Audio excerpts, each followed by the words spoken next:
Hello Notus foodies, today I'm going to be showing you how to make this delicious, organic, oil-free, gluten-free bread. So I'm gonna cut a piece of parchment paper. Honestly, with this pan you really don't need to, but I'm just being extra cautious because I don't want my bread to stick. I'm just gonna cut around it. I'm just gonna take some butter and we're gonna spread it into the pan. I'm not gonna put too much on the bottom. This is just so the parchment paper can stick. I'm just gonna get a little bit more butter and just put it on top like this. Again, it doesn't have to be perfect. I'm just being extra careful. I don't want to take the chance for the bread to stick. And just make sure you get everything else on top. You gotta spread the butter. After you're done buttering your pan, we're just gonna set this aside and then we are going to start with putting together the ingredients. I'm gonna put 3 cups of gluten-free flour, but we're going to spoon it into the cup and then whatever is left over, we're gonna take it off. So we're spooning in the gluten-free flour because it can't be packed, right? And then when you reach this, I'm gonna grab something that's like this, a straight edge. This way you can just shave off whatever excess flour there is. So you're just gonna keep going like this. And then I'm going to put it in here. And I'm going to repeat the process until I get 3 cups.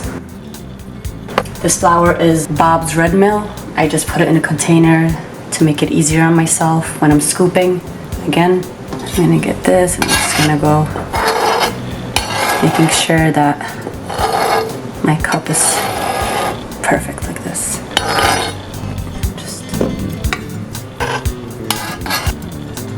Excess flour I scooped off from the cup, I'm just putting it back into my flour container so we don't waste anything. So I'm going to add some seeds. These are sunflower seeds. I'm gonna put only 1/4 of a cup just because last time when I added so much, it kind of made the bread break. It was too heavy, so I'm only putting 1/4 of a cup. If you guys want to add a little bit more, it's okay. I usually eye things, I really don't measure. The first time I made this recipe, I put 2 teaspoons of yeast. I'm only putting 1 teaspoon just because it was really strong. 1 teaspoon of baking powder, 2 tablespoons granulated sugar, 1 1/4 teaspoon of salt. That's the 1/4. For the xanthan gum, we're also putting 1 teaspoon and 1/4. So this is 1 and then 1/4 teaspoon of xanthan gum. Okay, I'm also going to add some black seeds in here. I'm not gonna measure really. I'm just going to eye this. If you want to measure, you can put 1/4 of a cup. But I'm just gonna grab and just sprinkle in here. This gives it a really nice, delicious, nutty flavor.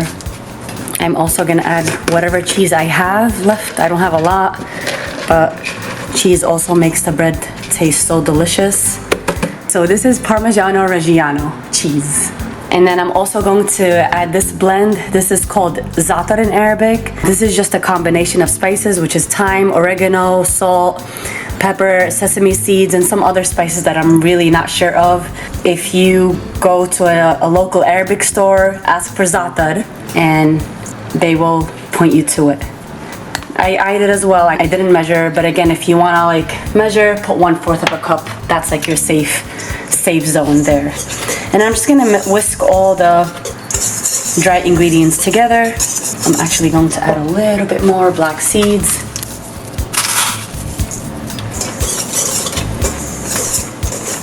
Now what we have left over is the goat milk. I'm adding ghee butter in here instead of regular butter, and the eggs. But right now, I'm gonna put this on the mixer. And I'm gonna use this attachment, which is a paddle attachment, to mix the flour. We're going to add 4 tablespoons of ghee butter. And try to kind of distribute it in different places so it can combine evenly.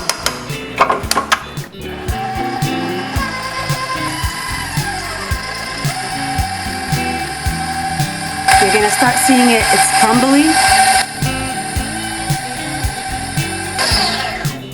I'm actually going to add like a half because I feel like when I'm adding butter, a lot of it gets stuck to the spoon a little bit. So I'm just gonna add another half.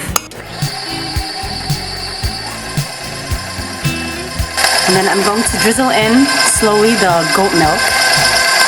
You guys can add whatever beverage you like. You can add water if you don't want any milk. You can add milk, regular milk if you want to. You can add coconut milk.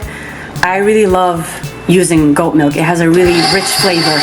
So we're gonna drizzle it slowly.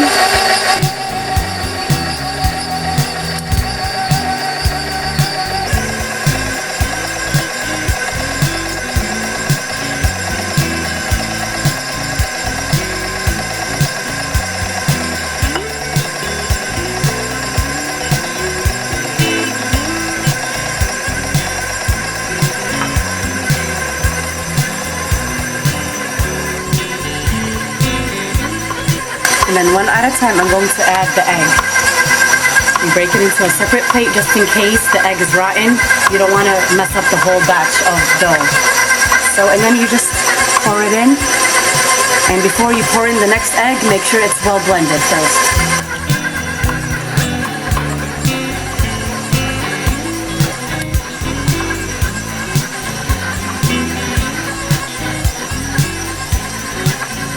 So after you've added all eggs, you're gonna put it on high speed for 3 minutes.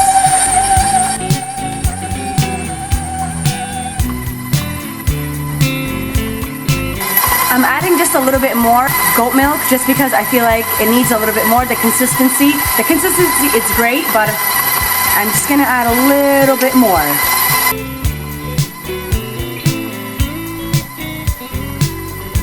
Okay, my 3 minutes are up. I'm going to turn it off.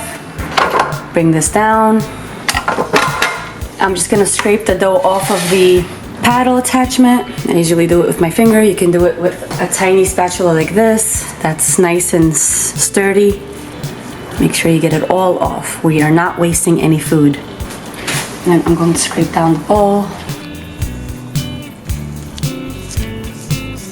I'm going to transfer my dough into this 1 pound tray. It's going to be sticky. It's going to give you a little bit of a hard time, but it's okay. We're going to even things out. Don't worry. If you're getting anxiety right now, it looks messy, it's okay. I'm going to even it out when I'm done getting all the dough out. Now with this tiny spoon, evening the dough out. And now I'm just gonna put it to rise.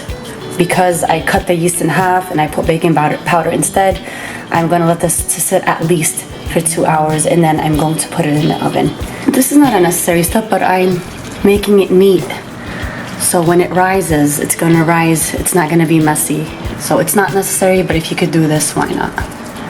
By the way, whatever topping you guys decide you wanna put, you can go ahead and do it. You don't need to follow the toppings that I put. If you wanna put sesame seed instead of the black seeds, which I've done already, you could do that. You don't have to put cheese. So you don't have to put any of the seeds or spices in, but it makes it, to me, in my opinion, it makes it much better. Okay, and I'm just going to pound it like this. Okay, so we're gonna get a piece of plastic. I'm gonna lay it on the counter, flat. Okay, and then I'm gonna put butter, just regular butter. You can use ghee butter as well, it doesn't really matter. This is just when you put the plastic on top of the dough, it doesn't stick to it. So I'm just gonna put a little bit. I'm just gonna spread it where the plastic is going to be covering the pan. Then I'm going to cut the plastic.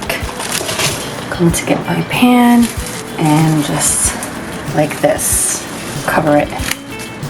And just put it in a warm place. So this is where I usually put it, right next to my stove.